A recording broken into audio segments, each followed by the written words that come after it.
hukum-hukum khutbah Jumat sesuai dengan mazhab al-Imam Asy-Syafi'i. Kita pilih ini karena inilah yang kita pelajari langsung dari guru-guru kita, dan biasanya kita di Indonesia juga memakai mazhab al-Imam Asy-Syafi'i.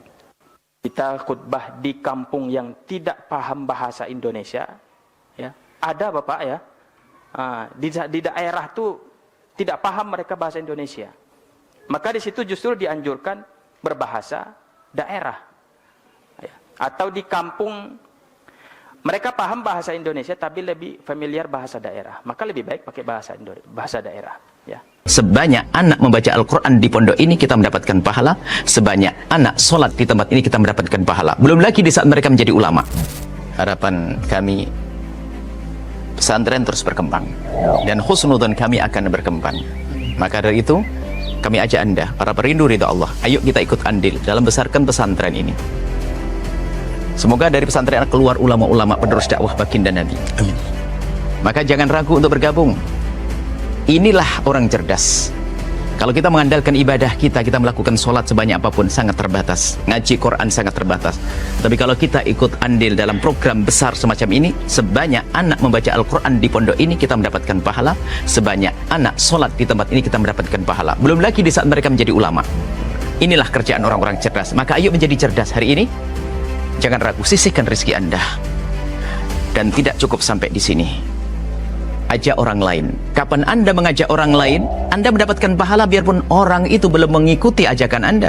Ajak sebanyak-banyaknya. Dan di saat Anda mengajak, jangan meremehkan. Mungkin kelihatan orang itu tidak, seolah-olah tidak akan membantu. Ajak saja. Silahkan sisihkan rezeki Anda langsung ke Pesantren Nurul Azhar Bank Syariah Indonesia, nomor rekening 147-666-6666 atas nama Yayasan Tabung Wakaf Umat. Dan jika terbuka hati Anda lalu Anda berderma, jangan ragu, sertakan kode transfer 01 di akhir nominal transfer, dan atau konfirmasi ke nomor 0852 6541 6060. Itu adalah nomor admin yayasan. Dan setelah itu, setelah Anda berderma, puji syukur, bersyukurlah kepada Allah karena Allah telah memilih Anda untuk bisa berjuang. Nuhibbukum fillah. Assalamualaikum warahmatullahi wabarakatuh. Assalamualaikum warahmatullahi wabarakatuh.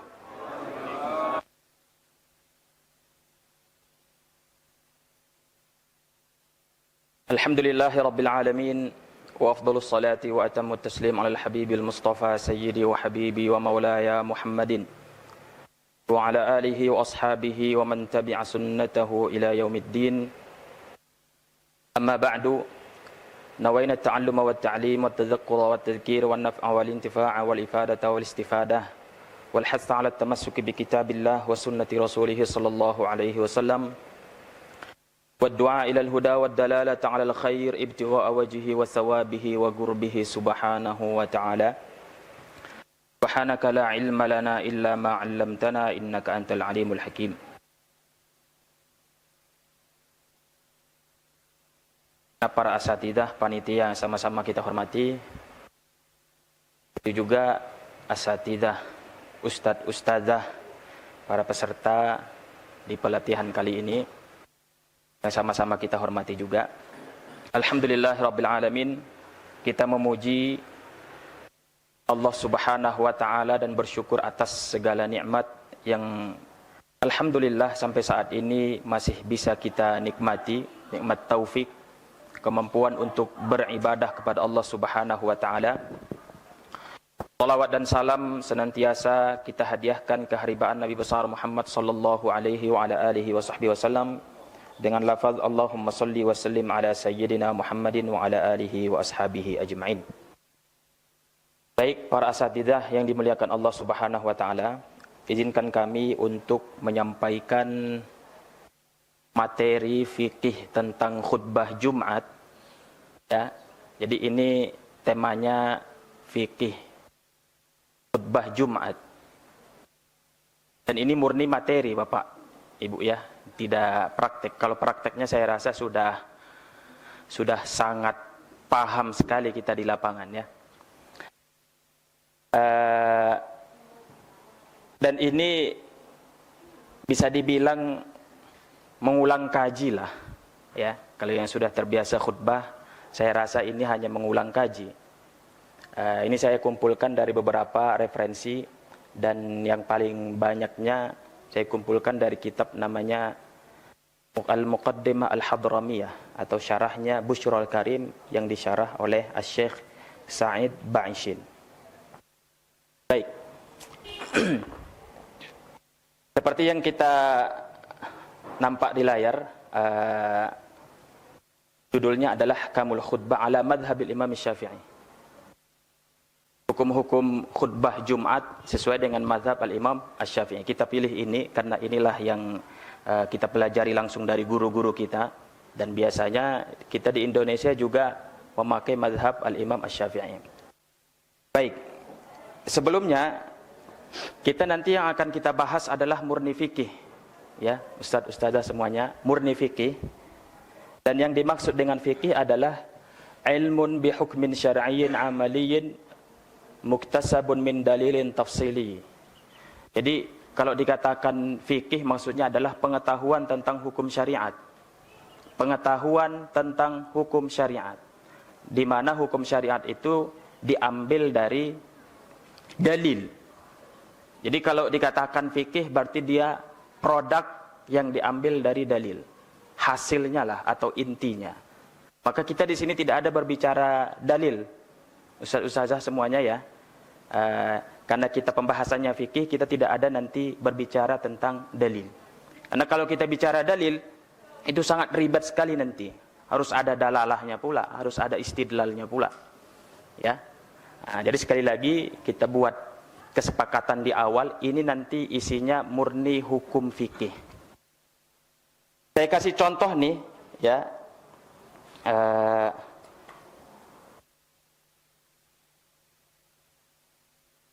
Lasernya yang mana nih?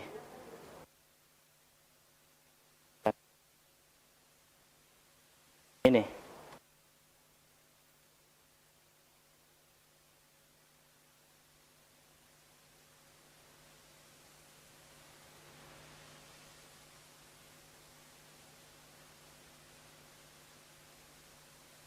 Baik, contohnya ini. Mislu yukrahu lil khatibi raf'u yadayhi 'inda du'a halal khutbah. Di saat khatib sedang berkhutbah, dimakruhkan ketika berdoa dia mengangkat tangan. Jadi ini contoh hukum fikih nih para ustadz-ustazah semuanya ya. Jadi hukum fikih itu adalah ada kegiatan kemudian ada hukum syariatnya. Apa kegiatannya? Mengangkat tangan di saat berdoa, saat khutbah.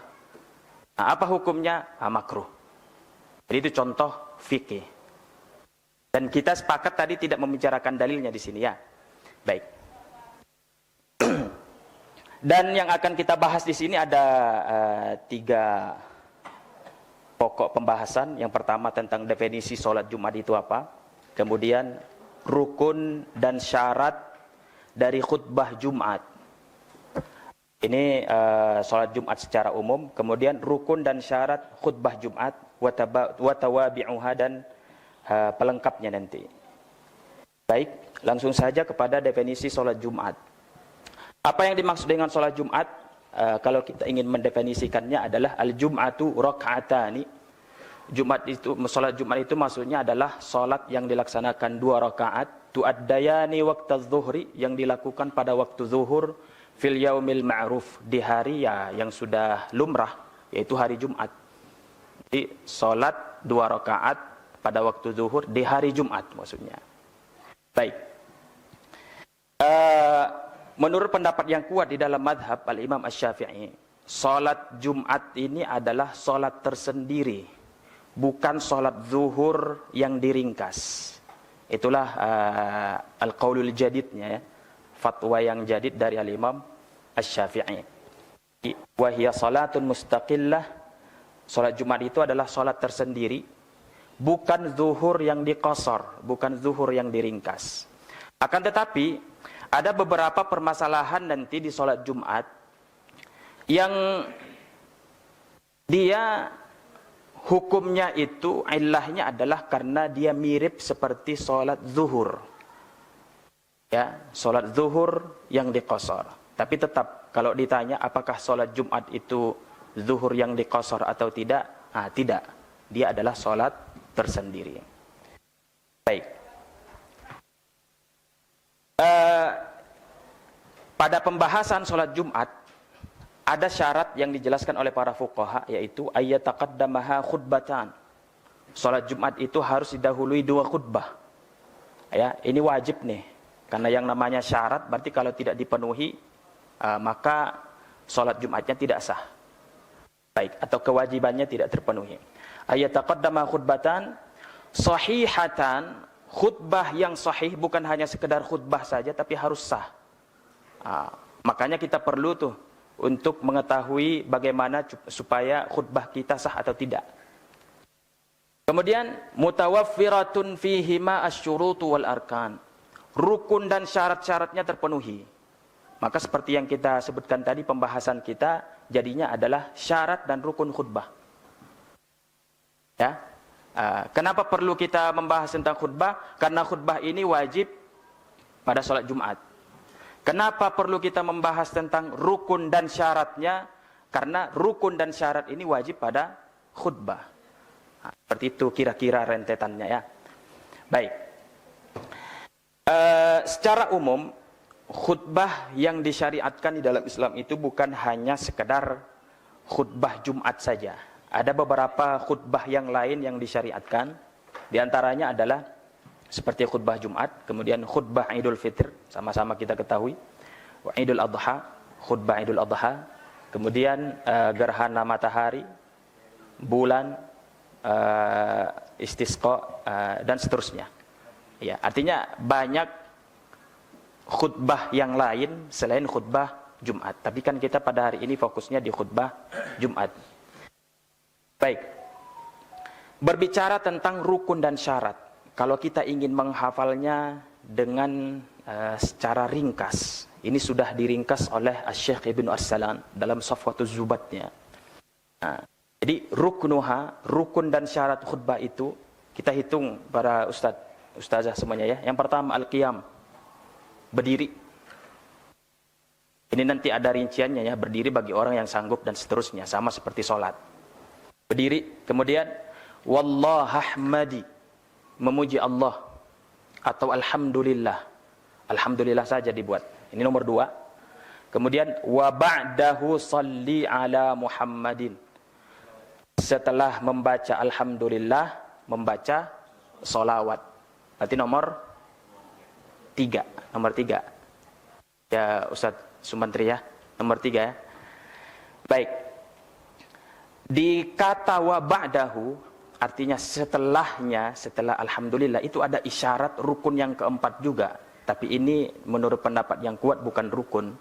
Oleh sebagian ulama mengatakan itu rukun. Yaitu apa? Tertib. Berurutan.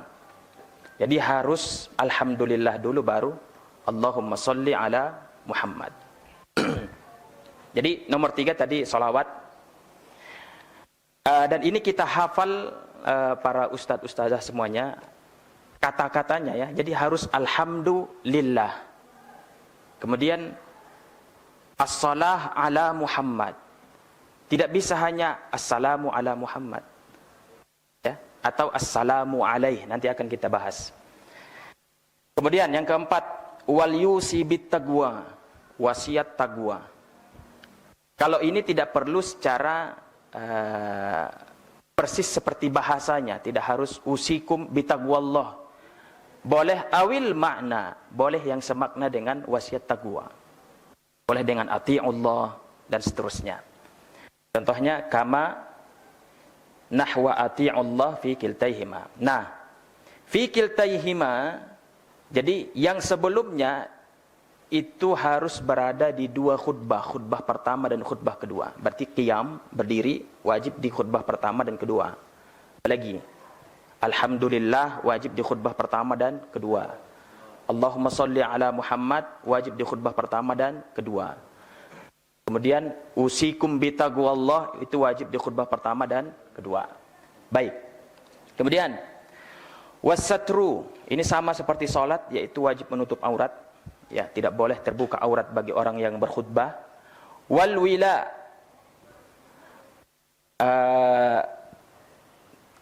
tanpa jeda. Ya. Jadi antara alhamdulillah dengan Allahumma sholli ala Muhammad itu tanpa jeda. Nanti ukuran jedanya itu tidak boleh melebihi seukuran 2 rakaat. Salat sunnah 2 rakaat. Kira-kira salat sunnah 2 rakaat yang hanya wajib-wajibnya saja itu sekitar berapa menit kira-kira? Rukun-rukunnya saja. 2 menit sampai?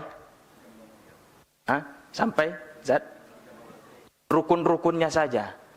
Jadi hanya baca Fatihah, ruku cuman 1 detik, i'tidal 1 detik gitu.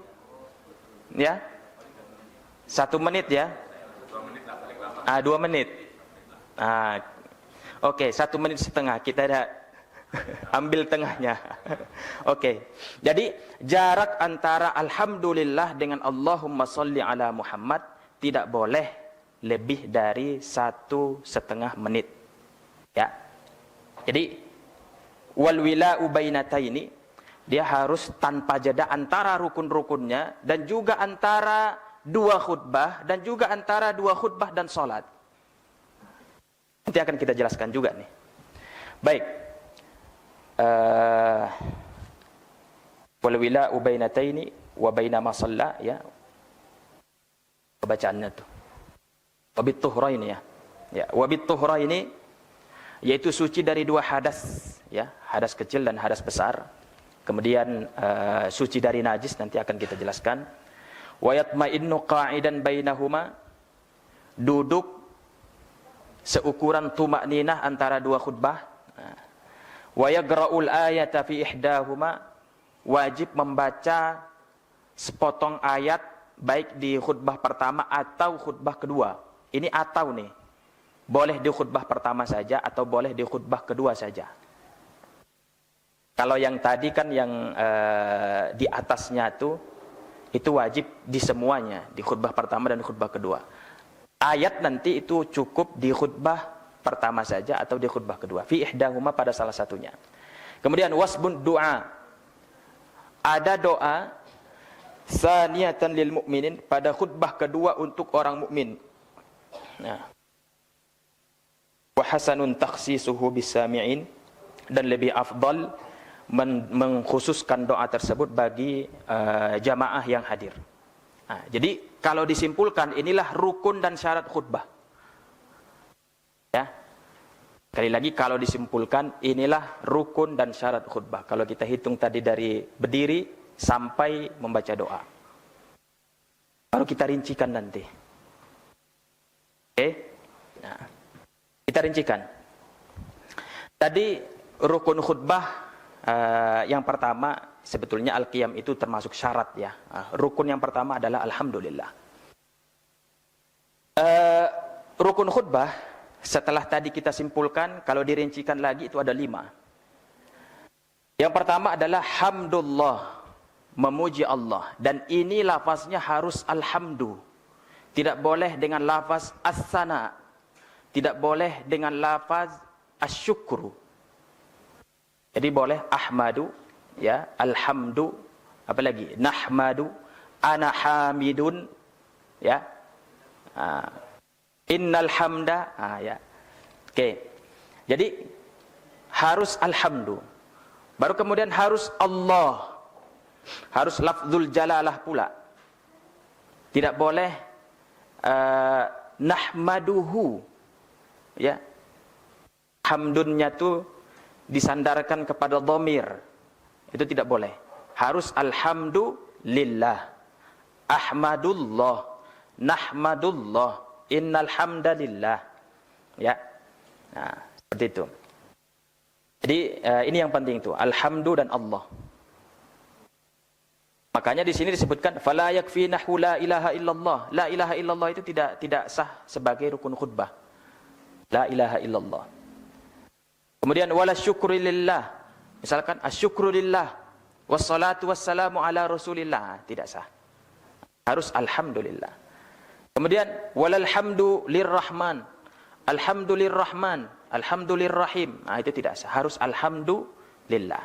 Jadi ini penting nih. Ada kata hamad dan Allah. Baik. Kemudian Wassalatu ala Rasulillah sallallahu alaihi wasallam. Yang penting di sini adalah as-sholahnya. Lafaz as-sholah atau kata as-sholah. Boleh as-sholatu ala Muhammad, boleh Allahumma salli ala Muhammad, boleh usolli ala Muhammad, ya. Kemudian nama nabi di sini tidak mesti Muhammad. Boleh nama yang sekiranya nama ini biasanya disematkan kepada Nabi Muhammad. Misalkan as-sholatu ala Abil Qasim. Abul Qasim itu kan gelar yang disebutkan hanya khusus kepada Nabi Muhammad. Baik, jadi kalau di sholawat kepada Nabi yang penting adalah lafaz sholahnya, as-sholatunya. Jadi tidak cukup hanya sekedar assalamu ala Muhammad. Ya. Okay. Makanya di sini disebutkan la salamullahi ala Muhammad. Kalau salamullah ala Muhammad belum sah sebagai rukun khutbah. Begitu juga wala rahimallahu Muhammadan. Rahimallahu Muhammadan karena tidak ada di situ lafaz as-shalah juga tidak sah sebagai rukun khutbah.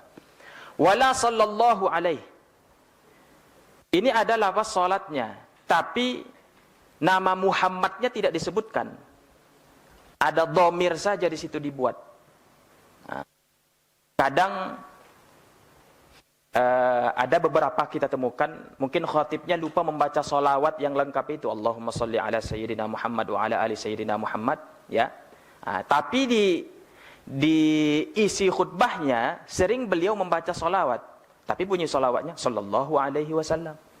Nah, apakah sah sallallahu alaihi wasallam itu sebagai rukun khutbah? Tidak sah. Kenapa? Karena kalau solawat yang disematkan kepada dhamir, kata ganti, itu tidak sah. Kecuali kalau disebutkan sallallahu ala Muhammad. Jadi para ustazah, ustaz-ustaz semuanya paham maksud saya kata dhamir ya, kata ganti. Bedanya antara sallallahu ala Muhammad dengan sallallahu alaihi wasallam. Paham bedanya ya? Kalau sallallahu ala Muhammad itu Muhammadnya disebutkan. Tapi kalau sallallahu alaihi wasallam itu kan lafaz Muhammad enggak disebutkan di situ. Alaihi kepadanya.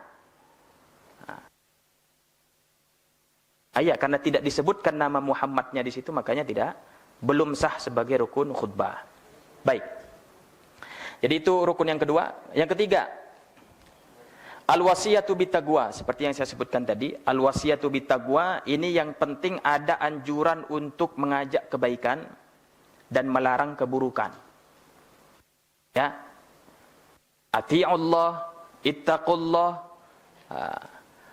Yang penting ada enggak disebutkan di sini?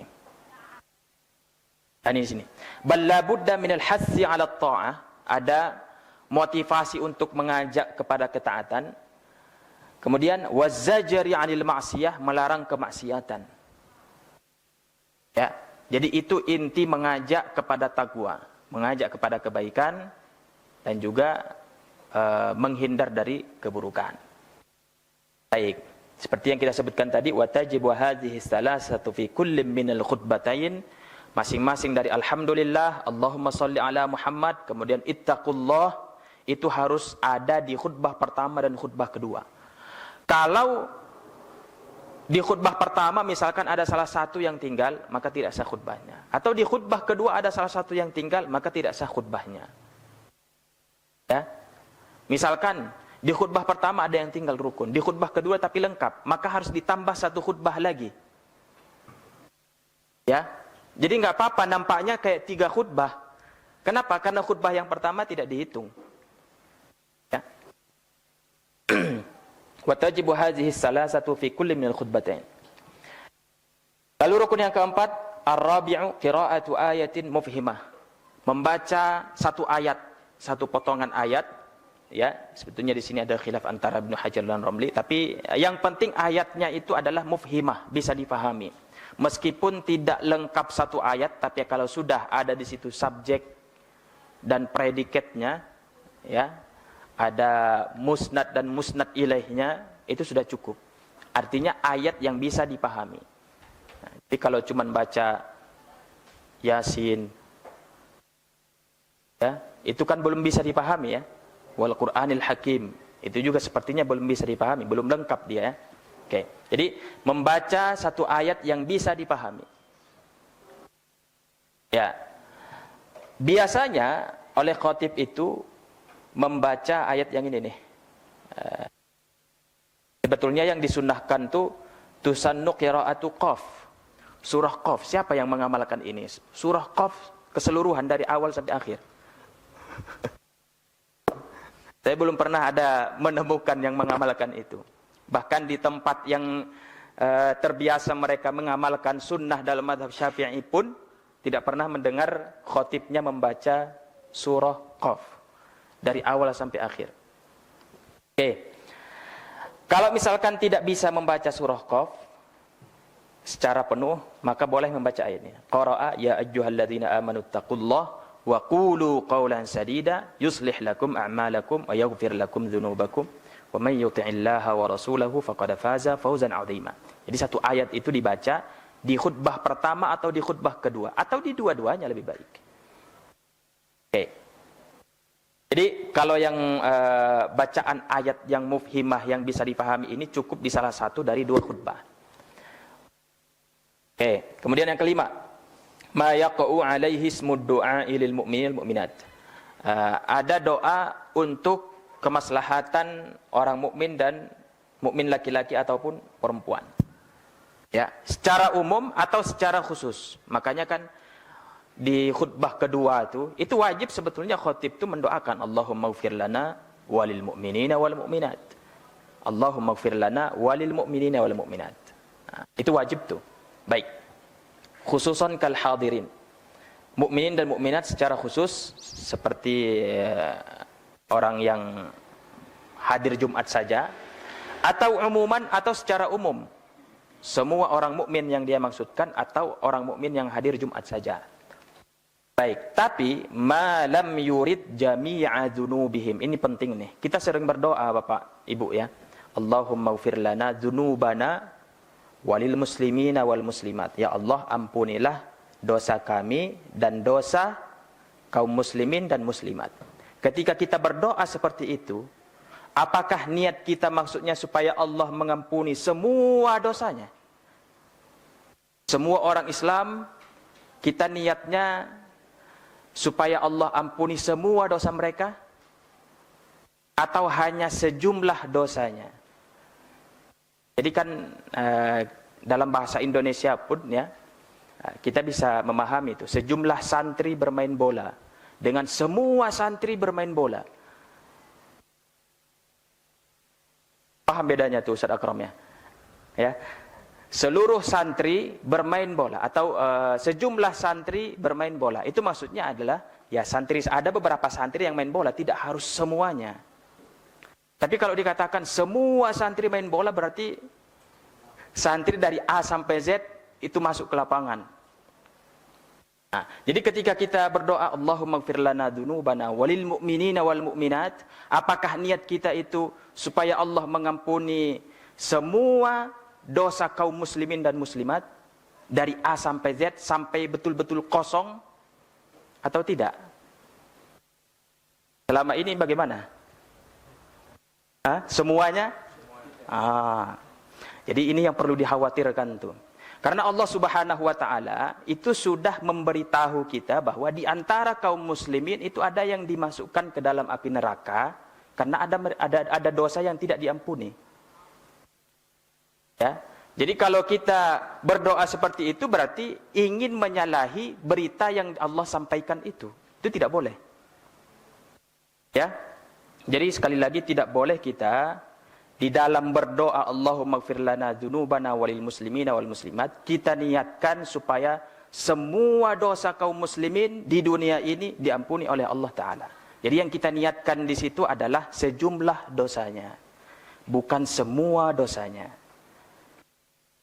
Ya, kalau semua dosanya itu justru haram ya. Itu bukan sembarangan pula nih. Ya.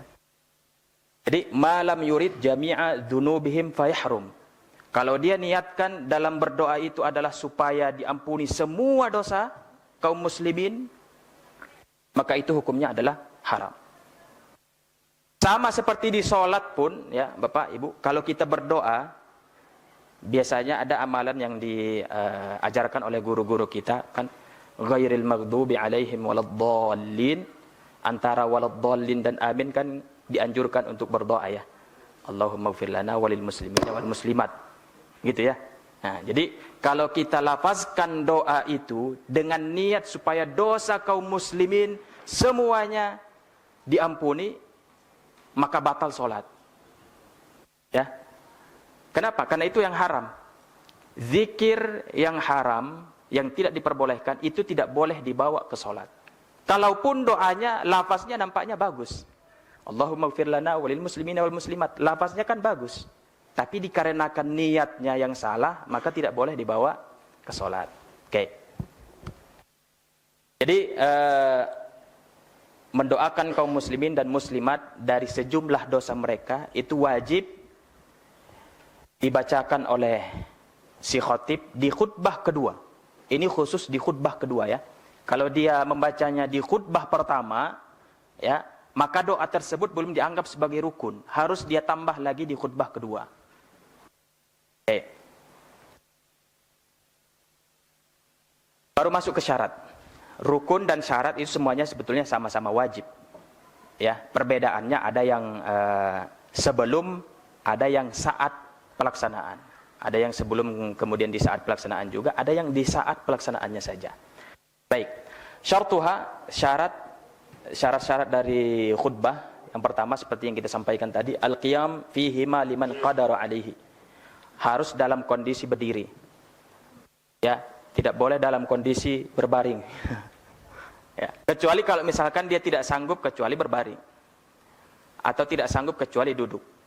Nah, sama seperti sholat lah. Ya, tidak perlu kita perpanjang lebar nih. Ini wajib dalam kondisi berdiri. Kemudian, wa kaunuhuma bil arabiyyah. Ini penting ini. Dua khutbah yang kita sebutkan tadi, sebetulnya yang kita sebutkan tadi itulah khutbah tuh ya. Alhamdulillah, Allahumma sholli ala Muhammad, usikum bitaqwallah. Kemudian ayat ya, qul huwallahu ahad, Allahus samad, lam yalid wa lam yulad, duduk ya. Habis itu berdiri lagi, baca lagi, kemudian berdoa ya. Itulah khutbah tuh. Selesai sebetulnya. Baik. Jadi wa kaunuhuma, itu semua yang kita baca, yang kita sebutkan tadi bil arabiyyah, wajib berbahasa Arab. Jadi alhamdulillah wajib berbahasa Arab. Allahumma sholli ala Muhammad wajib berbahasa Arab. Wasiat taqwa itu juga wajib berbahasa Arab. Apalagi ayat Al-Qur'an ya. Nah. Mendoakan kaum muslimin dan muslimat atau mukminin dan mukminat itu wajib berbahasa Arab. Jadi yang wajib berbahasa Arab adalah arkannya, rukun-rukun yang kita sebutkan tadi. Nah, makanya di saat khutbah, khatib itu kan Bapak Ibu sering setelah membaca muqaddimah yang berbahasa Arab, baru disampaikan pertama-tama puji syukur kehadirat Allah Subhanahu wa taala berbahasa Indonesia. Nah, apakah ini disebut sebagai pujian sebagai rukun khutbah? Nah, tidak, itu hanya pelengkap saja tuh. Jadi begitu juga misalkan langkah yang kedua, salawat dan salam kita sampaikan keharibaan Nabi besar Muhammad sallallahu alaihi wasallam berbahasa Indonesia. Apakah itu dianggap sebagai rukun khutbah salawat itu? Nah, tidak. Itu hanya sekedar pelengkap saja. Begitu juga kaum muslimin dan muslimat, selaku khatib kami wajib untuk menyampaikan wasiat yang disampaikan juga oleh Allah Subhanahu wa taala, yaitu wasiat taqwa. Marilah kita sama-sama meningkatkan mutu keimanan dan ketakwaan berbahasa Indonesia. Apakah itu termasuk rukun khutbah itu? Nah, tidak. Kenapa? Karena dia berbahasa Indonesia. Itu hanya pelengkap saja. Jadi rukun khutbah itu adalah yang berbahasa Arabnya. Yang berbahasa Indonesianya itu bukan rukun, itu pelengkap. Ya, terjemahan itu adalah pelengkap. Baik. Jadi semuanya wajib berbahasa Arab. Nah, kecuali kalau misalkan tidak sanggup dia berbahasa Arab. Saya rasa kita di Indonesia ini kalau sudah diamanahkan untuk menyampaikan khutbah, insya Allah bisalah tuh berbahasa Arab ya. Baik. Yang perlu di sini. Oke. Ya.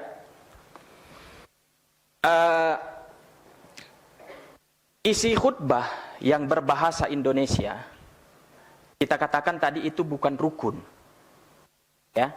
Nah, tadi kan di muqaddimah secara umum, di antara yang wajib dilakukan di saat khutbah itu adalah al-wala atau al-wila. Wajib tanpa jeda. Ya kan? Wajib tanpa jeda antara rukun-rukunnya, kemudian antara dua khutbah. Contoh begini, Bapak. Saya sudah menyampaikan terakhir di muqaddimah, berarti usikum bitaqwallah. Faqad qala Allah Ta'ala, ya ayyuhalladzina amanu taqullah haqqa tuqatih wa la tamutunna illa wa antum muslimun. Berarti terakhir adalah ayat ya. Baru kemudian saya berbahasa Indonesia panjang 10 menit. Setelah itu baru duduk. Duduk kan rukun khutbah ya. Ya, atau syarat khutbah. Duduk itu syarat khutbah. Baik.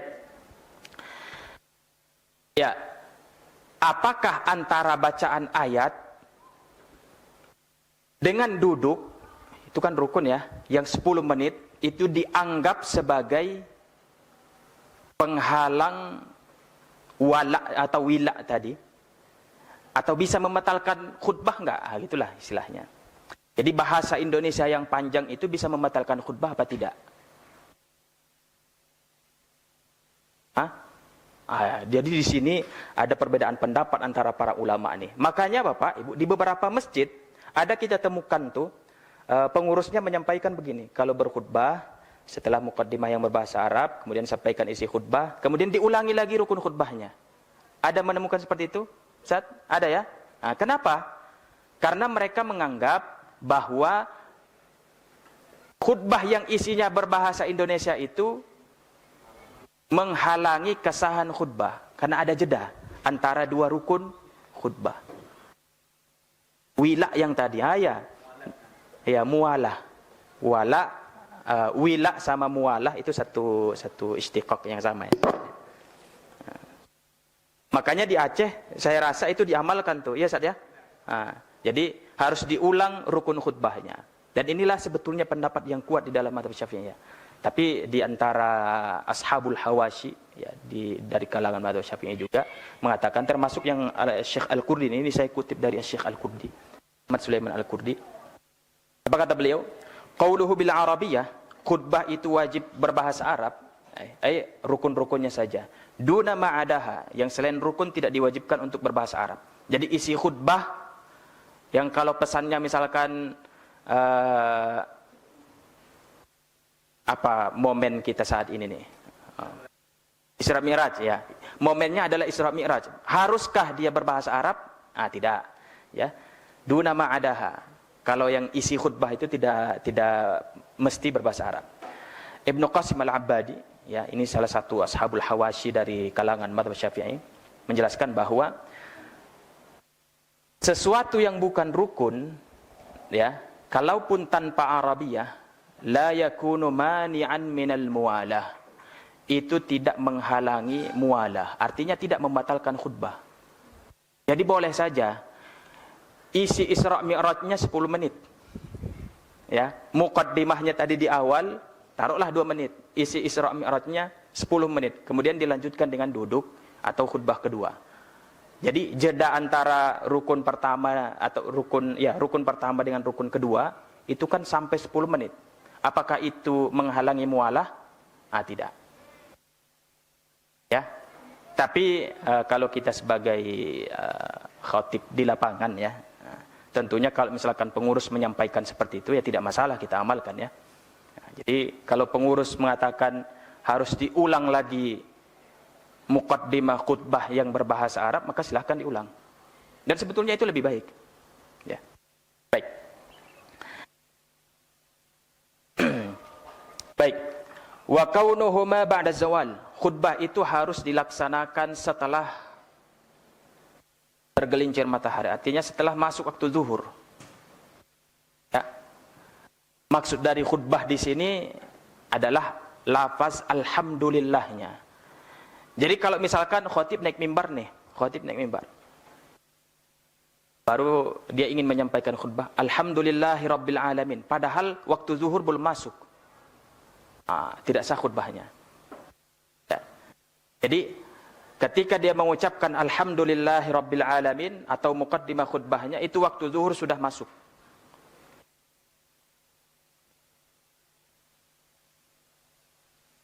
Baru kemudian wal julusu bainahuma, duduk di antara dua khutbah. Nah, ini ukurannya adalah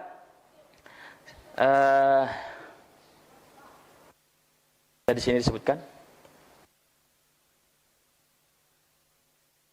Nah, bisakta wal jalisu yafsilu bisakta. Dengan saktah saja, sekedar berhenti saja, atau sekedar tumak ninah lah dalam bahasa lainnya ya. Sekedar membaca subhanallah, tenang dia di saat duduknya, itu sudah cukup sebagai syarat khutbah yang wajib. Ya, dan sunnahnya memang seukuran bacaan surah Al-Ikhlas. Dan khatib itu di saat dia duduk disunnahkan juga membaca surah Al-Ikhlas. Ya. Sekali lagi, sunnahnya adalah seukuran membaca surah Al-Ikhlas, dan khatib saat itu disunnahkan membaca surah Al-Ikhlas. Baik. Kemudian kalau misalkan julusnya atau duduk antara dua khutbahnya itu terlalu lama, seukuran tadi 1,5 menit, maka batal khutbah. Ya, sekali lagi, kalau duduknya terlalu lama, seukuran melebihi 1,5 menit, yang tadi kita ukur itu adalah 2 rakaat sholat sunnah ya, 2 rakaat, maka batal khutbah. Kenapa? Karena khutbah pertama dengan khutbah kedua itu tidak boleh ada jeda melebihi 1,5 menit tadi. Jadi tidak boleh lama-lama. Misalkan kalau ada muadzin yang di antara dua khutbah itu membaca sholawat ya, Allahumma salli wa sallim wa zid wadin wa an'im wa taqabbal. Nah, ya itulah ya. Nah, jadi kalau dia membaca sholawat yang panjang itu jangan terlalu lama. Kalau terlalu lama sampai 1,5 menit, maka batal khutbah. Tapi saya rasa tidak ada yang sampai 1 menit pun tidak ada, Ustaz ya. Ya. Oke. Jadi duduknya hanya sekedar tumak nina saja atau sakta.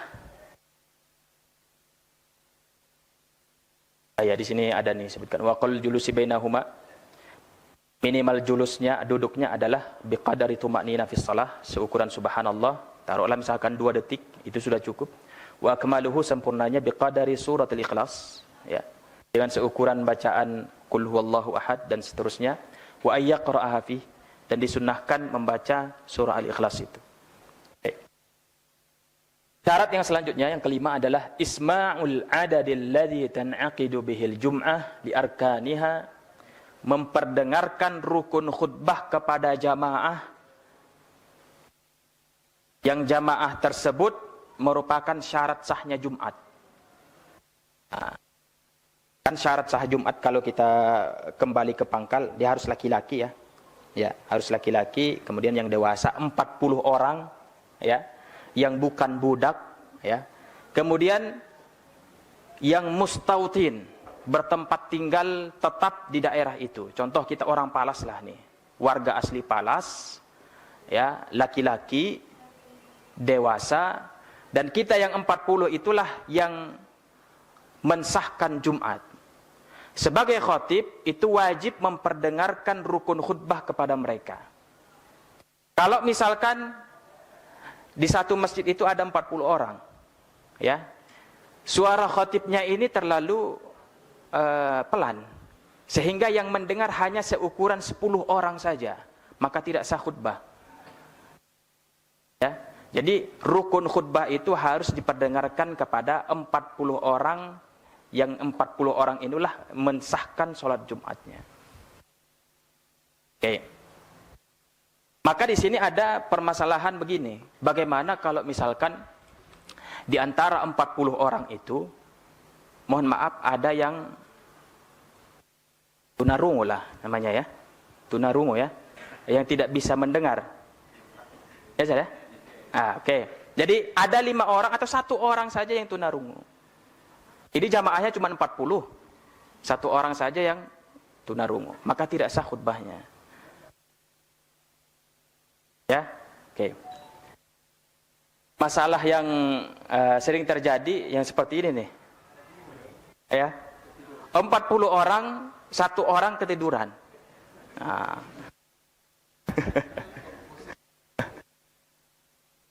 Biasanya nggak cuma 1 orang tuh.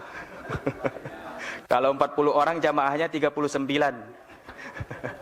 Baik.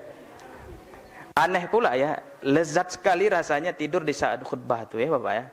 Nah, Allah, memang disitulah betul-betul setan tuh terasa godaannya ya. Baik.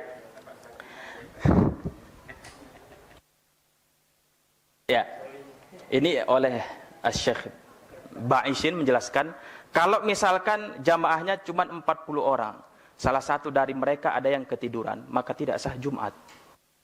Ah, ini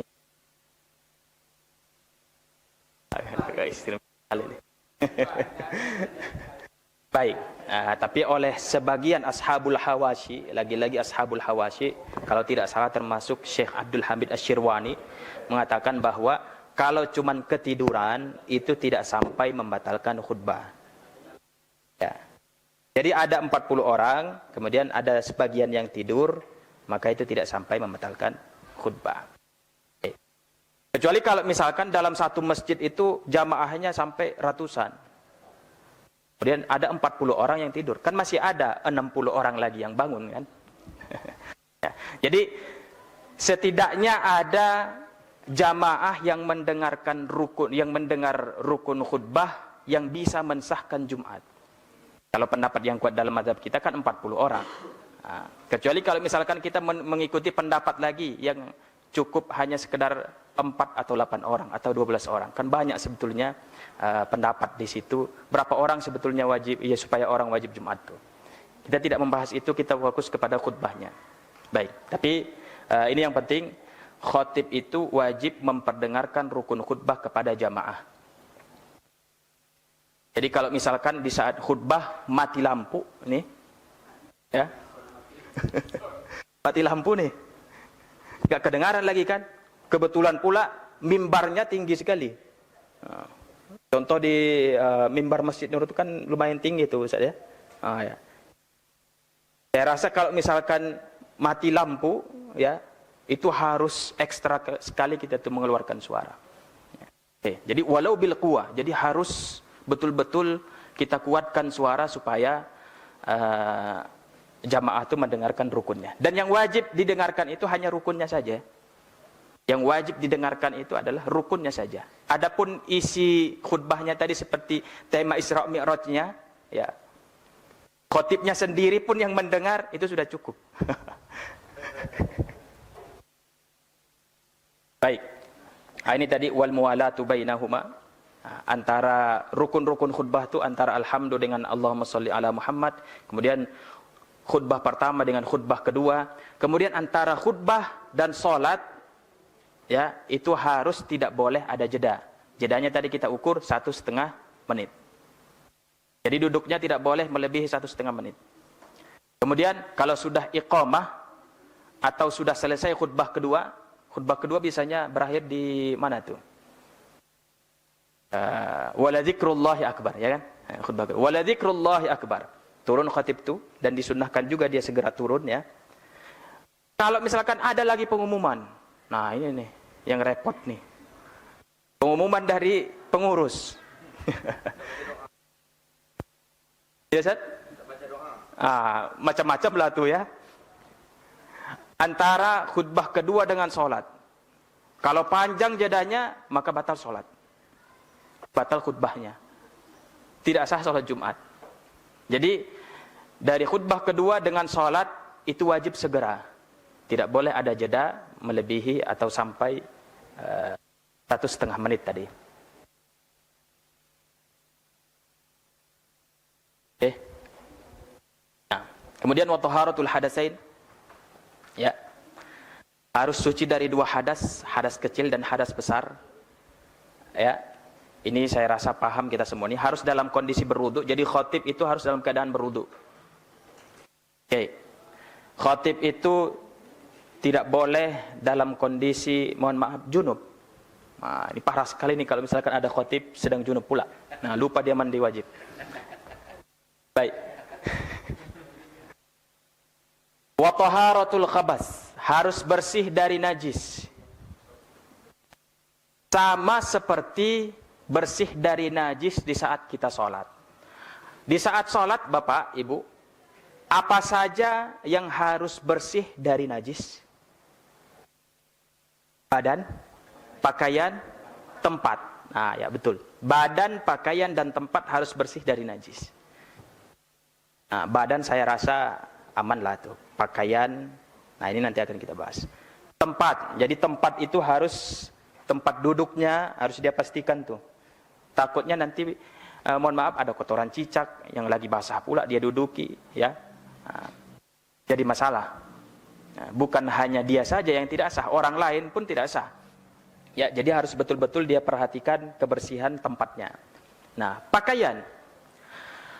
Pakaian yang normal adalah yang kita pakai. Dan semua yang bergantung kepada kita itu termasuk pakaian. Nah, ini kabel nih, ini bergantung ke saya nih, Bapak Ibu ya. Jadi kemana saya, itu kabel ini bergantung. Jadi ini termasuk pakaian. Ini harus bersih. Kalau seandainya di sana ternyata kotor, ada najis di sana, maka tidak sah khutbahnya. Ini saya gambarkan seperti ini nih. Jadi kalau misalkan khotibnya begini nih, ya, dia sedang menggembala kambing dan kambingnya ini, mohon maaf, ada kotorannya. Dia megang talinya, ya, seperti ini ya. Saya gantungkan kabel ini di kepala saya. Saya berkhutbah nih. Ini termasuk pakaian yang harus suci dari najis. Ya. Oke. Sama seperti sholat. Sholat pun seperti itu. Ya. Imam sholat, kalau misalkan pakai mic seperti ini, harus memperhatikan betul kebersihan kabelnya. Nah, yang biasa kan rida ya, rida yang panjang misalkan itu juga harus bersih. Sarung pun kalaupun dia melorot, bagi kaum ibu ya, sarung pun kalau dia pun melorot, dia tidak bergerak kalaupun meskipun kita ruku, sujud dan sebagainya, itu harus tetap bersih. Oke. Wasatrul lil aurah, ya, menutup aurat.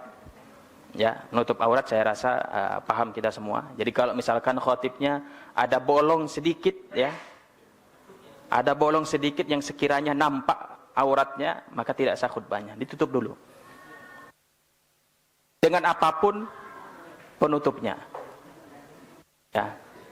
Ya, lakban ya. Yang apa? Dianggap sebagai satir itu kan di ayakuna jirman. Dia harus bentuk jirim ya, benda padat. Jadi kalau misalkan dia hanya cat saja ya, cat, maka tidak termasuk satirul aurah. Baik. Begitu juga tidak boleh transparan dan seterusnya. Apa lagi yang perlu di sini ya? Ini yang pentingnya. Wa kaunuhuma qabla shalah. Ini sama-sama kita paham nih, dua khutbah itu harus sebelum sholat Jumat. Baru masuk kepada yang sunnah-sunnahnya. Di antaranya, ketika berkhutbah disunnahkan ala mimbar, di atas mimbar. Mimbarnya disunnahkan, nanti akan ada ukurannya. Ya. Baik itu satu tingkat saja. Ala murtafi', yang penting dia murtafi'. Lebih tinggi sedikit dari jamaah pun itu sudah dianggap sebagai mimbar. Ya. Baik. Wa ayusallim al-khatibu 'inda dukulihi al-masjid. Nah, ini juga saya rasa termasuk yang tidak terlalu diamalkan ya di daerah kita.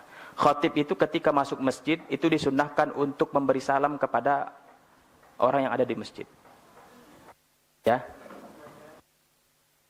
Diamalkan enggak kira-kira nih? Diamalkan. Ya, Ustaz Sumantri yang mengamalkan. Baik. Jarang kita, kalau saya pribadi jarang menemukan khotib itu memang betul-betul sengaja dia memberi salam kepada hadirin di saat dia mau masuk masjid, mau masuk masjidnya. Oke. Kemudian ala ahli kulli saffin, di setiap saf lagi, di saf pertama sebelah, misalkan dia masuk dari belakang ya, assalamualaikum. sok kedua dan seterusnya. Oke. Baik. Waman 'inda tulu'ihil minbar akad. Dan di depan, artinya yang di saat dia mau naik mimbar, ya, artinya sok pertama lah tuh kalau di tempat kita ya.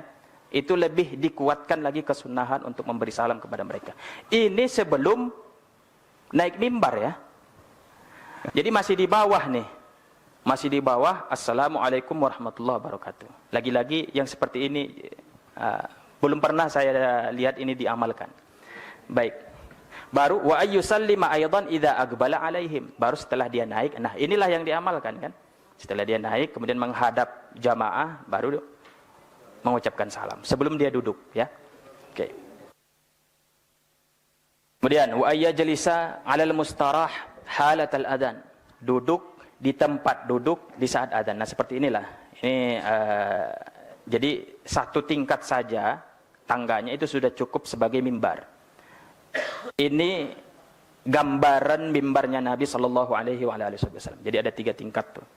Nah, di saat adzan dia disunahkan duduk di tempat duduk tuh. Seperti yang kita lakukan. Kemudian wa ayyuqbila alaihim.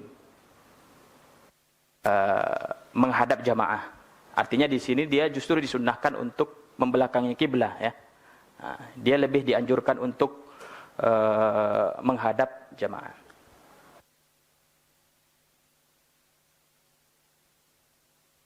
Baik.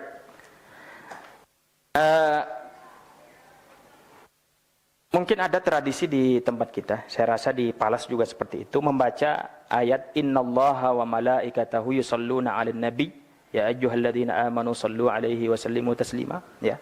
Kemudian membaca hadis idza sa'idal khatibu 'alal mimbar ya.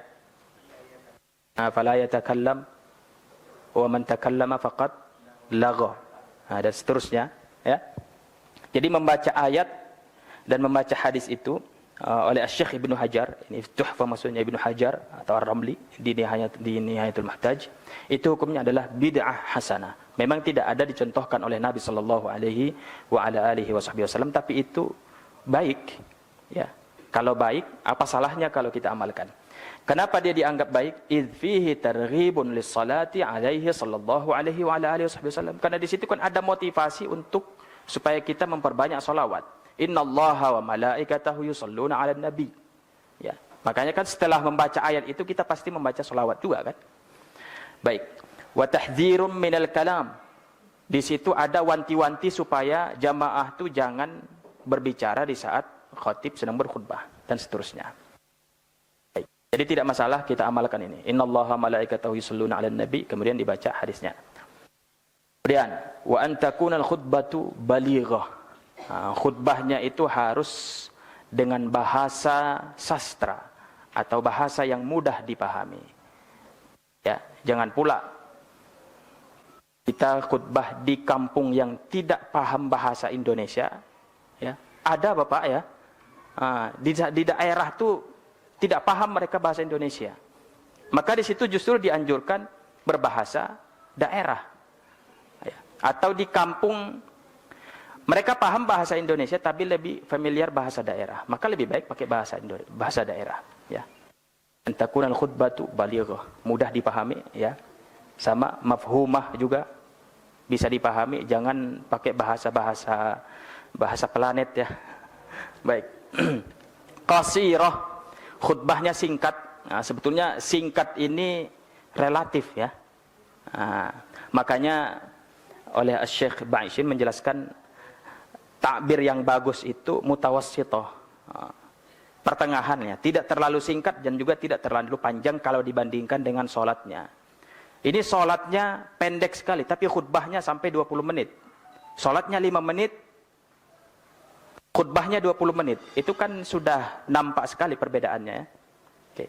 Jadi misalkan khutbahnya 15 menit, nah sholatnya juga sekitar 15 menit. Nah seperti itulah. Oke. Wa ayya'tamida hala khutbatihi ala nahwi asa. Di saat berkhutbah disunnahkan memegang tongkat seperti ini.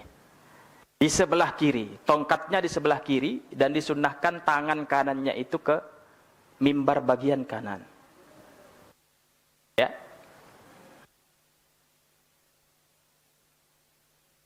Wa yusannu tayammunu fil mimbaril wasi'. Kalau mimbarnya luas, maka disunnahkan lebih mengarah ke kanan. Oke. Wa ayyubadira bin nuzuli idza faragha minal khutbah. Disunnahkan setelah selesai khutbah kedua untuk cepat-cepat turun, ya. Jangan lama-lama lagi di atas, kecuali kalau misalkan dalam kondisi darurat, ya, pengen duduk karena sudah lama berdiri, ya. Duduk sebentar, habis itu cepat duduk. Liyablughal mihraba ma'a faraghil muadzdzini minal iqamah, supaya dia sampai di tempat imam di saat muadzin sudah selesai iqamah. Baik, makanya kan sebetulnya dia khatib, dialah imam. Itu yang dianjurkan, ya. Dia khatib, dia imam.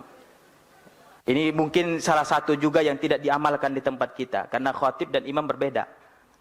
Karena sudah ada imam rotibnya di masjid itu. Jadi sebetulnya kalaupun ada imam rotibnya di masjid itu, lebih afdol khatibnya lah yang jadi imam. Kecuali kalau misalkan dalam kondisi darurat, tidak sanggup lagi dia untuk mengimami jamaah, maka tidak masalah digantikan kepada orang lain. Baik, tapi itu lebih afdolnya saja. Lebih afdol khatib, imam. Begitu juga muazzin, dialah yang iqamah. Dia yang azan, dia pula yang iqamah, ya. Nah, jangan pula yang azan si A, yang iqamah si B pula. Ya. Lebih afdalnya seperti itu. Dia yang azan, dia yang iqamah. Dia yang khatib, dia yang khutbah. Dia yang imam. Baik. Kemudian sunah-sunah selanjutnya, ya. Yusannu liman lam yakhsha minhu fitran. Bagi orang yang tidak sedang berpuasa, ya. Dan tidak, kalau dia sedang berpuasa, tidak khawatir akan batal puasanya. Di saat dia ingin menghadiri Jumat, disunahkan untuk mandi Jumat. Jadi mandi Jumat itu disunahkan bagi orang yang ingin pergi Jumat. Meskipun itu kaum ibu yang tidak wajib Jumat. Jadi kaum ibu disunahkan nggak mandi Jumatnya? Disunahkan ketika mereka ingin sholat Jumat. Kaum bapak disunahkan nggak mandi Jumat? Tidak disunahkan kalau dia tidak ingin hadir Jumat. Nah, gitu, ya. Jadi disunahkan bagi orang yang ingin hadir Jumat. Kemudian watanzif, membersihkan seluruh badan, ya, cukur semua bulu, ya.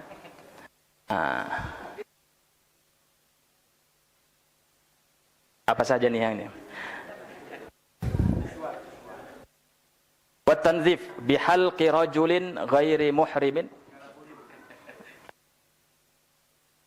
Kemudian wa muridi tahiyatin fi ashri dzulhijjah anatahu.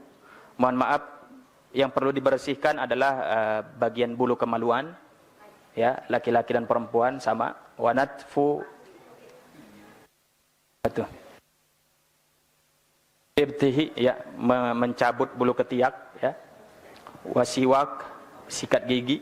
Izalatu rihin karih, menghilangkan semua aroma yang busuk. Wa qassi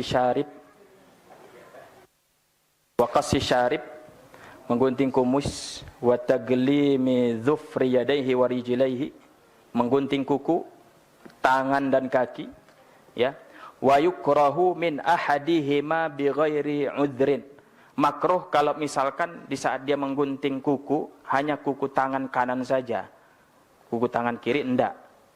Atau hanya kaki kanan saja, kaki kiri tidak. Jadi kalau mau menggunting kuku tangan, maka kanan kiri harus disunnahkan, ya. Begitu juga kaki kanan kiri.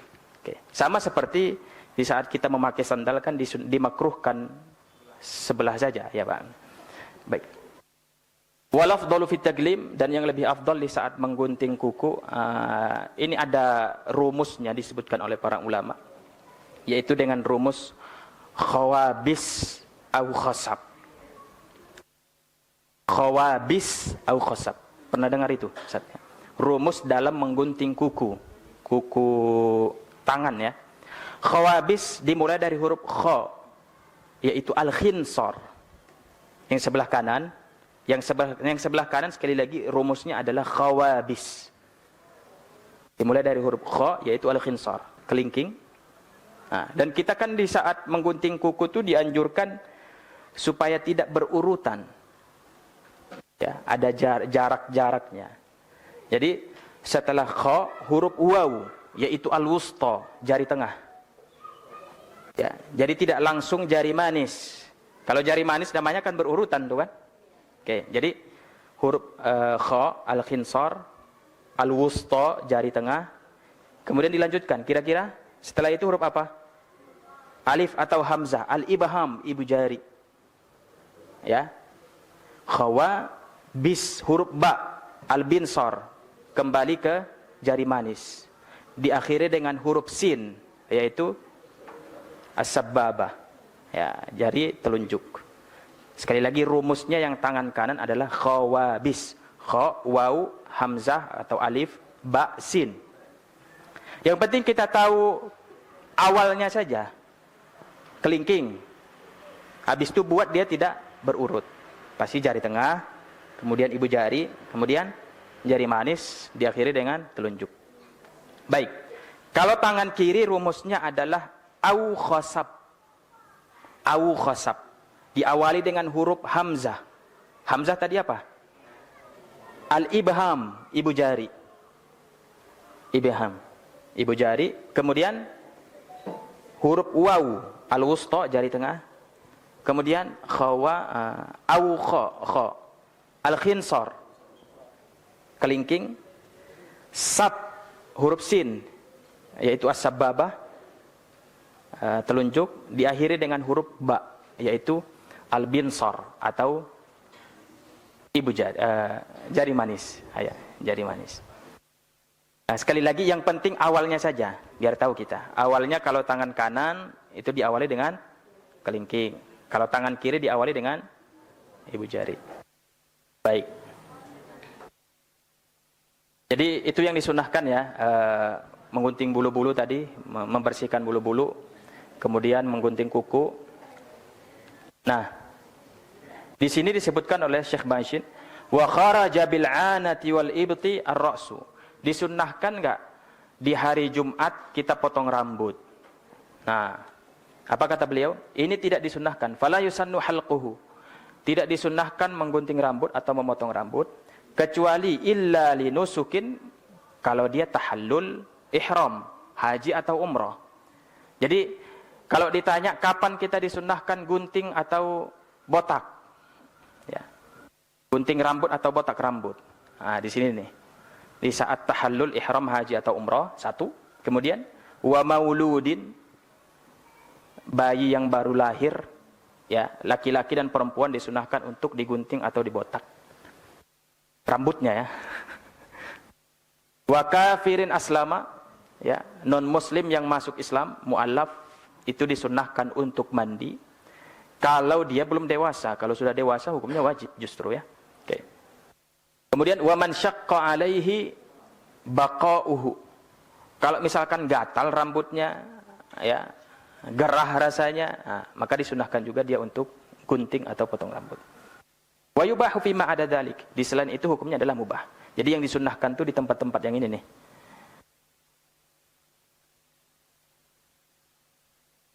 Oke. Oh ya, wa kafir dan aslam ini tadi nih ya, gunting rambut ya, bukan mandi. Mohon maaf. Saya salah tadi, saya pikir tadi mandi. Oke. Jadi kafirin aslam, orang yang non muslim jika masuk Islam disunahkan untuk gunting rambut atau botak. Baik. Tapi ada satu hadis yang ini sebetulnya tidak bisa dijadikan sebagai hujjah. Apa itu? Man halaqa ra'sahu 40 marratan fi 40 arbi'a. Siapa yang membotak rambutnya 40 kali di 40 kali hari Rabu. Kita ulangi lagi. 40 kali di 40 hari Rabu. Shara faqihan. Dia harapannya dia akan dijadikan sebagai orang yang faqih. Tapi ini tidak bisa dijadikan sebagai hujjah. La asla lahu. Lakin umila bihi. Oleh para ulama mengamalkan ini. Kalaupun ini tidak dianggap sebagai hadis, ya, yang warid, tapi banyak ulama yang mengamalkannya. Wa dhahara sidquhu, dan nyata pula kebenarannya. Baik. Kemudian wa yusannu dafdu ma kharaja min ajza'il haji, disunnahkan untuk menanam, menguburkan semua anggota tubuh orang yang hidup yang berpisah dari badannya, bulu-bulu, ya. Jadi kalau misalkan kita motong semua apa yang ada di anggota tubuh kita, itu disunahkan untuk ditanam. Waqad yajib, terkadang wajib. Kapan itu? Ka'an kana min imra'atin wa khashiya nadhru ajnabiyyin wa khushiya nadhru ajnabiyyin ilaih. Misalkan, mohon maaf, rambutnya kaum ibu sedang setelah gunting rambut, itu wajib ditanam. Kalau misalkan dikhawatirkan nanti akan ada laki-laki yang ajnabi melihatnya. Nah, bagi kita laki-laki pun, mohon maaf, bulu kemaluan, ya, kalau sudah dipotong itu wajib ditanam. Kalau dikhawatirkan akan ada perempuan yang akan melihatnya nanti, perempuan yang ajnabi, ya. Jadi kan ada istilahnya, maharuma nadhruhu muttasilan, haruma nadhruhu munfasilan. Sesuatu yang haram dilihat di saat dia bersambung, maka haram pula dilihat setelah dia berpisah. Ya kan? Aurat kita laki-laki kan antara pusar dan lutut. Ya. Di antara pusar dan lutut itu ada di situ, mohon maaf, bulu kemaluan.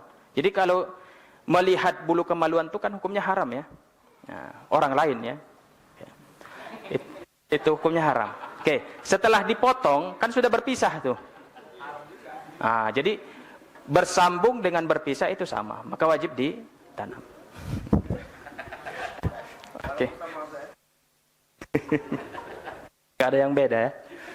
Oke, wal masyu, disunahkan ketika mau sholat Jumat itu jalan kaki. Kalau memungkinkan. Jangan pakai motor cross pula. Oke. Berdasarkan hadis, man ghassala waghtasala wa bakkara wabtakara wa masya wa lam yarkab. Di sini kan bunyi hadisnya, siapa yang berjalan dan tidak berkendaraan menuju Jumat, apalagi apa fadilahnya? Kana lahu bi kulli khatwatin, di setiap satu langkah itu fadilahnya amalu sanah, sama seperti amalan ibadah 1 tahun.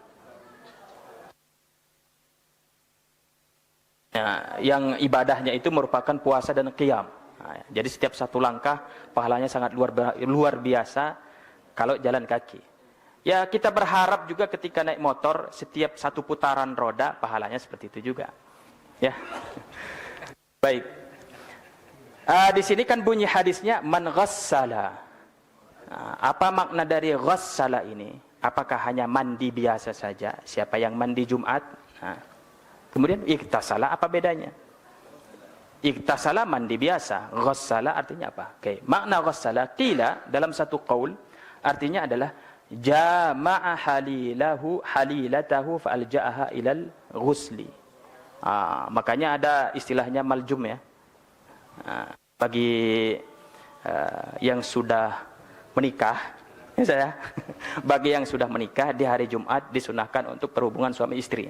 Berdasarkan hadis ini nih, man ghassala itu artinya siapa yang berhubungan suami istri kemudian dia mandi, maka di antara pahalanya adalah seperti ini nih.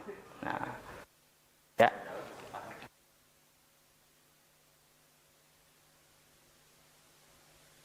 Oke, jadi seperti itu cara di antara cara menerjemahkan ghassala itu. Siapa yang sekali lagi, siapa yang berhubungan suami istri kemudian dia mandi junub di hari Jumat, maka pahalanya adalah setiap satu langkah dia menuju Jumat itu sama seperti pahala ibadah 1 tahun. Oke.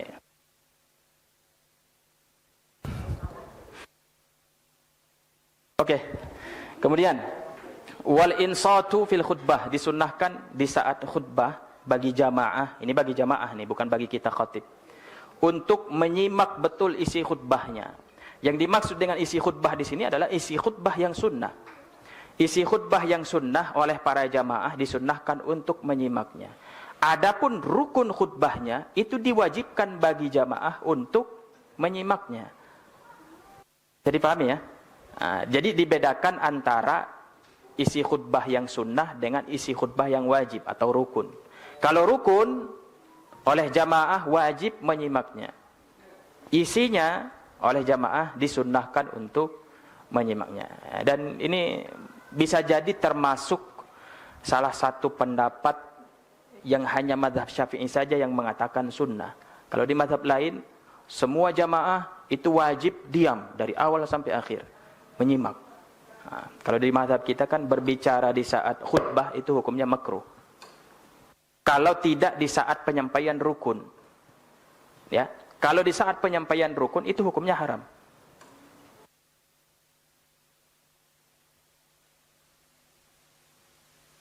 Sedikit lagi ya.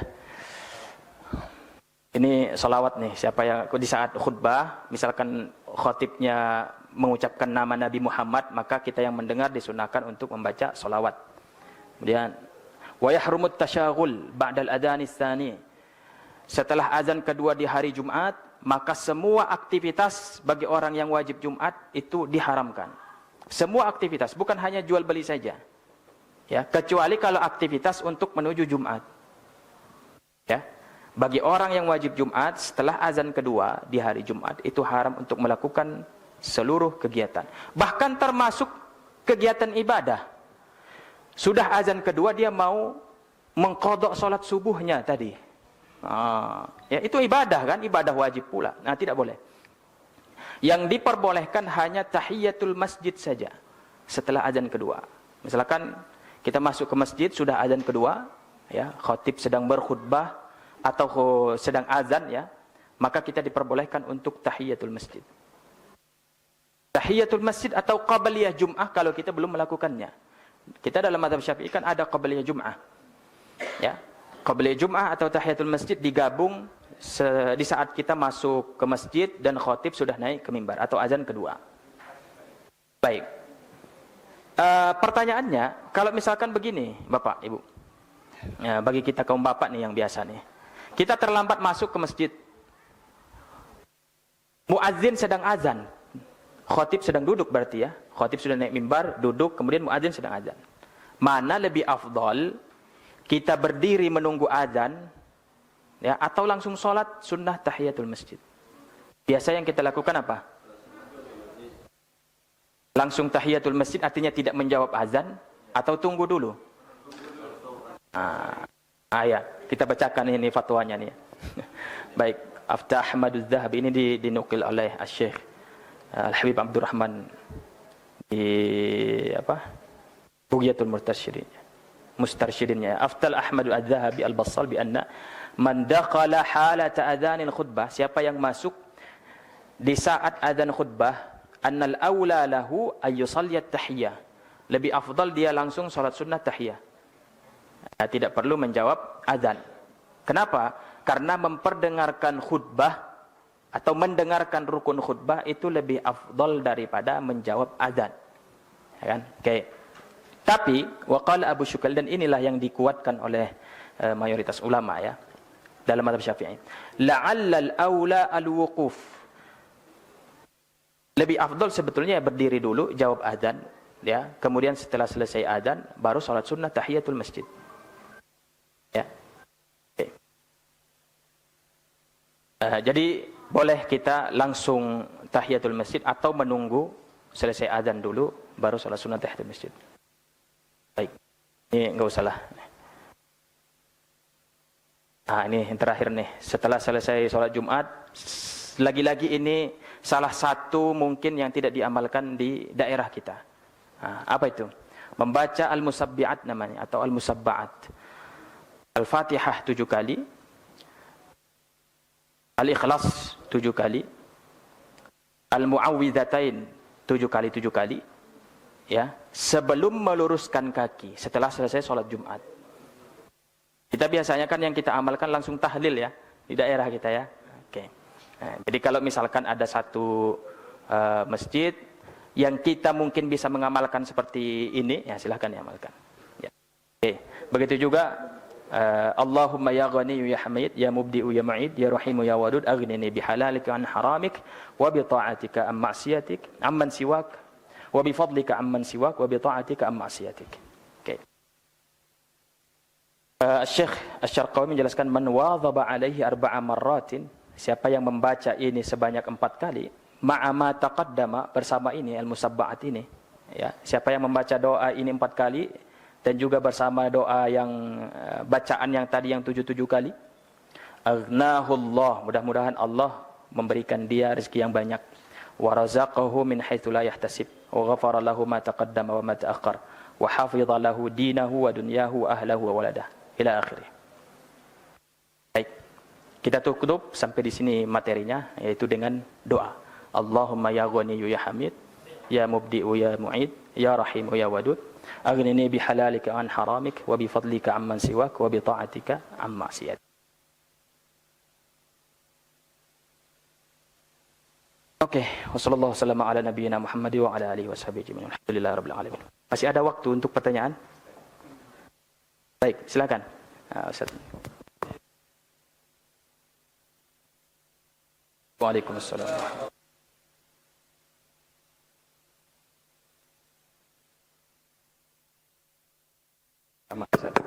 Apa yang dikatakan tadi, banyak hal yang kami dapatkan yang artinya selama ini banyak yang masih belum kami faham ataupun langkah yang kami dengarkan.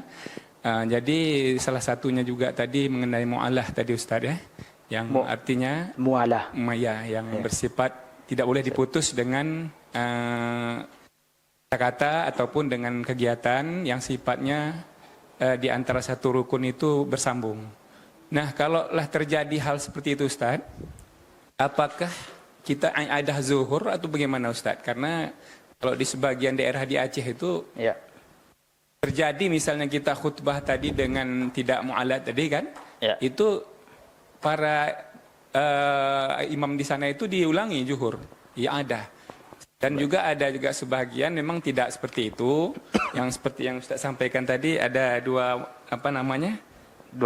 pendapat ya, yang sifatnya satu lagi itu lebih kepada ashabul khawasi Ustaz ya, yang sifatnya kita umum bahwa khutbah itu yang paling penting dijaga rukunnya. Sementara kalau seperti itu kan menjadi syarat-syarat dalam khutbah, mungkin lebih detail lagi hanya di mazhab Syafi'i. Nah, ini mohon pencerahan lagi dari Ustaz supaya kita di ketika Jumat itu betul-betul jadi Jumat yang barokah ya, Jumat yang betul. Terima kasih Ustaz. Assalamualaikum warahmatullahi wabarakatuh. Waalaikumsalam warahmatullahi wabarakatuh. Baik, terima kasih banyak atas pertanyaannya Bapak. Ini pertanyaan penting sekali nih. Dan ini saya tinggalkan tadi sengaja. Kemudian ditanya pula. Baik, soal i'adah Jumat dengan zuhur. Kalau masalah muwalah, kalau misalkan tidak terjadi muwalahnya, ya, seperti yang saya sebutkan tadi kan itu masih khilafiyah. Apalagi khilafiyahnya masih dalam koridor mazhab Syafi'i. Ya. Saya rasa untuk toleransi di situ kita lebih terbuka sekali. Kalau misalkan terpisah antara rukun pertama dengan rukun kedua dikarenakan materi bahasa Indonesianya terlalu panjang, lebih dari 1,5 menit, sudah pasti itu. Dan inilah kenyataannya di sini ya. Apakah diwajibkan kita untuk menggantinya dengan zuhur? Ya, saya rasa tidak perlu. Kalau soal mualah, ya, soal mualah tidak perlu. Kenapa? Karena masih ada pendapat yang kuat juga di dalam mazhab Syafi'i yang mengatakan khutbahnya tetap sah.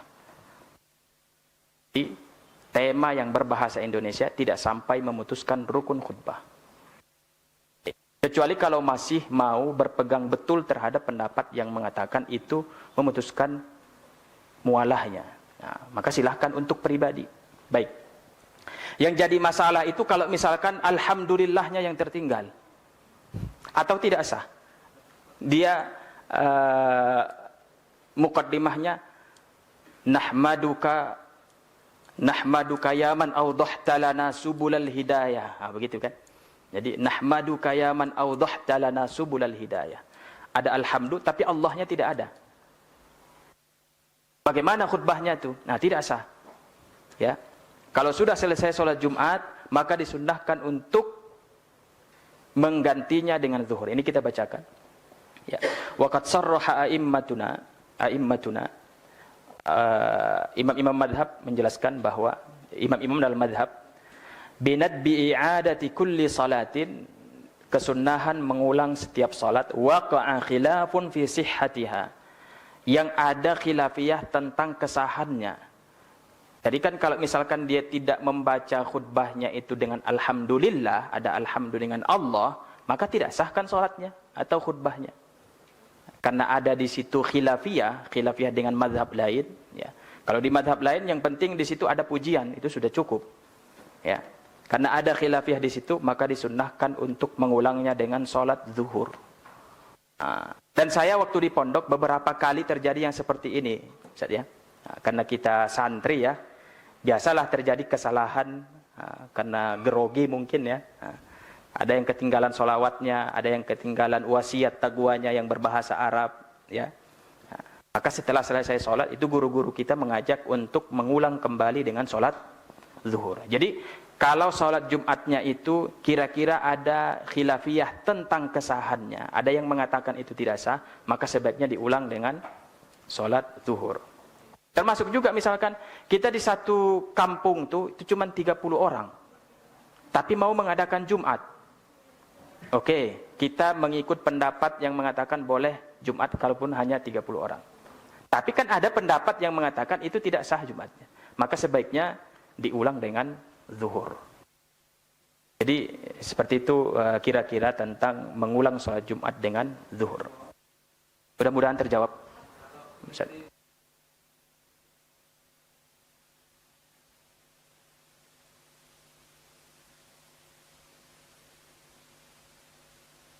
Ya, tidak masalah. Yang penting dia ada sifat atau nama yang dikhususkan kepada Nabi Muhammad. An-Nabiyul Karim kan sudah termasuk. Ya.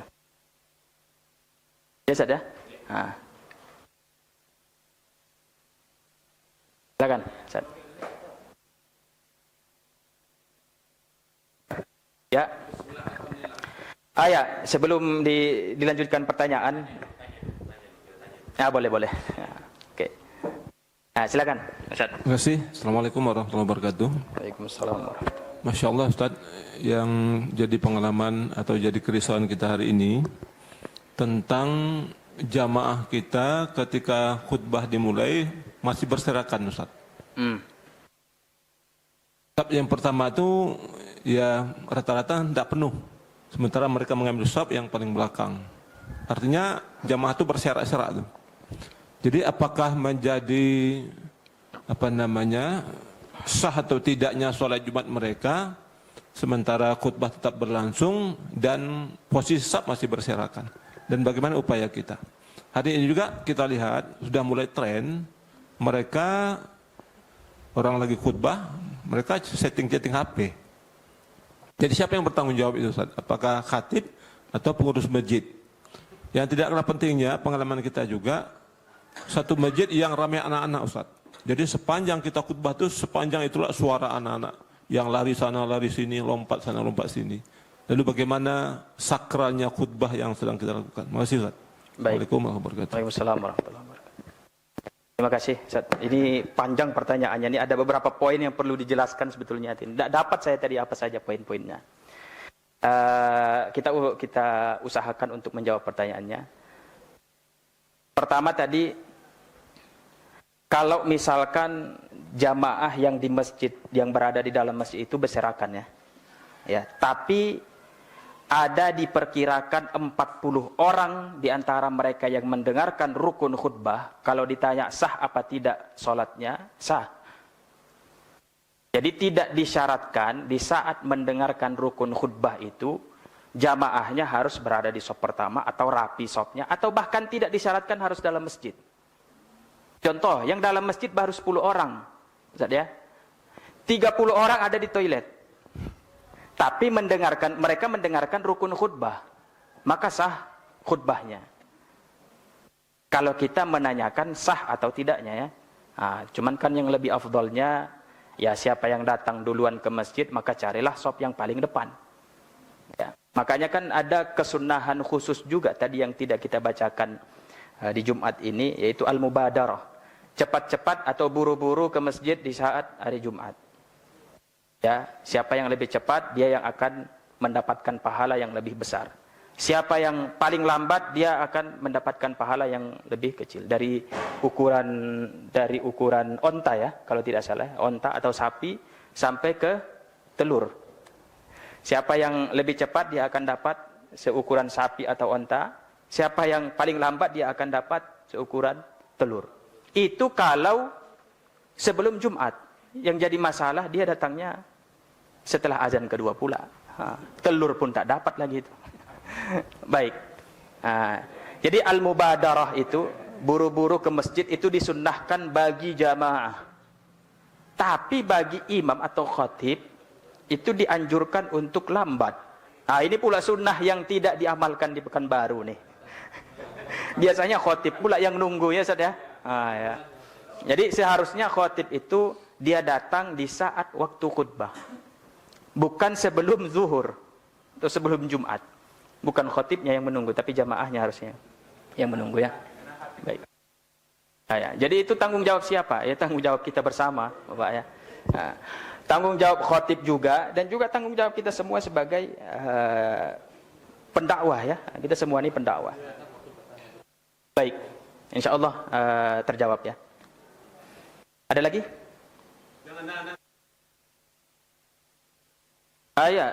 Oh ya, ada satu lagi. Boleh nggak khatib itu di saat dia khutbah ketika melihat ada sebuah kemungkaran lah istilahnya ya, yang tidak elok lah di masjid untuk melarangnya di saat dia khutbah? Boleh. Justru itu dianjurkan. Misalkan nih khatib sedang berkhutbah. Saya pernah menemukan ini diamalkan oleh guru-guru kita. Ya, dia sedang berkhutbah, ada orang masuk. Ya. Masuk langsung duduk dia. Marah khatibnya, kenapa langsung duduk? Berdiri dulu, sholat dulu. Gitu. Padahal beliau sedang berkhutbah. Ya. Jadi kalau khatib melihat ada sesuatu yang kurang elok, ya silahkan ditegur. Ya, tentunya dengan teguran yang layak lah ya. Jangan pula nanti viral Ustaz ya. Gara-gara menegur dengan keras. Baik. Jadi seperti itu. Anak-anak pun misalkan kalau sampai membuat gaduh di masjid, maka silahkan ditegur di saat khutbah. Dan ada satu masalah yang agak sensitif ya di lingkungan kita di Indonesia tentang hukum membawa anak-anak ke masjid. Kita kalau cari di kitab-kitab mazhab Syafi'i ya, itu pasti mengatakan bahwa dilarang membawa anak-anak ke masjid. Anak-anak yang belum mumayyiz ya. Yang belum mumayyiz. Artinya usia 6 tahun ke bawah lah. Karena dikhawatirkan akan mengganggu. Itu hukumnya makruh. Kalau mengganggu, maka itu hukumnya haram. Kalau sudah mengganggu ya, dipastikan mengganggu, itu hukumnya haram.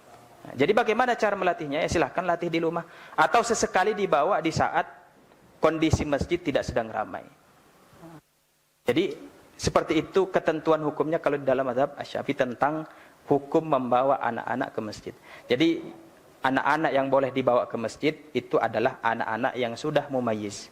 Yang kalau ditegur dia sudah bisa ditegur gitu. Kalau yang belum mumayyiz kan repot tuh nanti.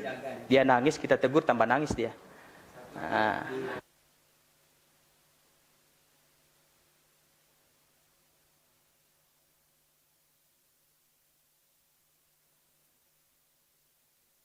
Langsung saja. Ya.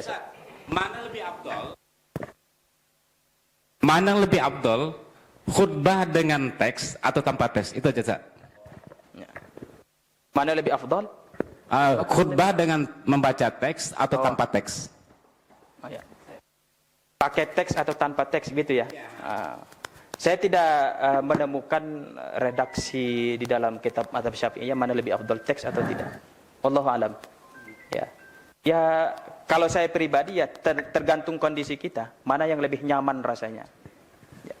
Tapi tentunya tadi kan khutbahnya itu antakuna balighah.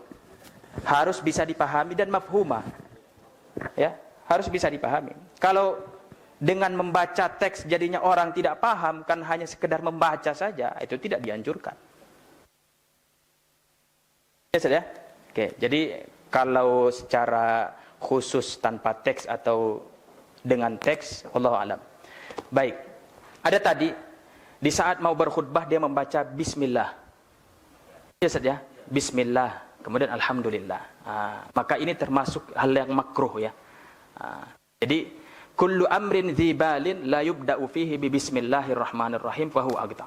Semua perkara yang penting di dalam syariat, kalau tidak diawali dengan bismillah, maka berkahnya akan berkurang. Apa maksud dari perkara yang penting itu? Adalah diantaranya perkara yang tidak diawali dengan zikir khusus. Contoh, di saat kita mau berdoa, Bapak, ada zikir khusus yang dianjurkan. Apa itu? Mau berdoa diawali dengan